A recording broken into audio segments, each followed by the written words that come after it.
News arrival 7 channel కు స్వాగతం. ఈనాటి వార్తల్లోని ముఖ్యాంశాలు. ఈరోజు దర్శి పట్టణంలో డాక్టర్ గొట్టిపాటి లక్ష్మి ఆధ్వర్యంలో ఉచిత మెగా మెడికల్ క్యాంపు అట్టహాసంగా ప్రారంభించారు. క్యాంపునకు మన జననేత doctor Gottipati Lakshmi ribbon cut చేసి ప్రారంభించారు.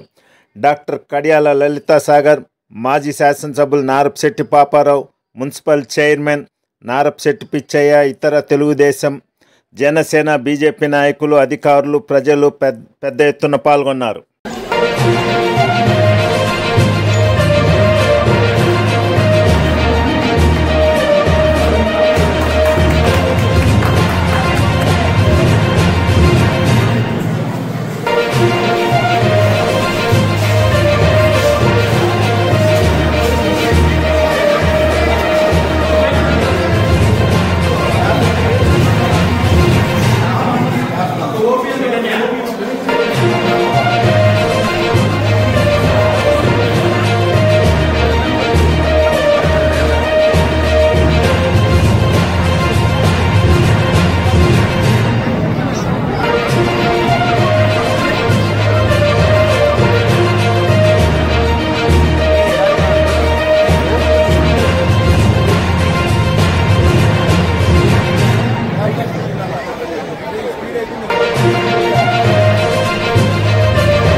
మరిన్ని వార్తా విశేషాల కొరకు మా ఛానల్ని సబ్స్క్రైబ్ చేయండి, లైక్ చేయండి, షేర్ చేయండి. Thank you.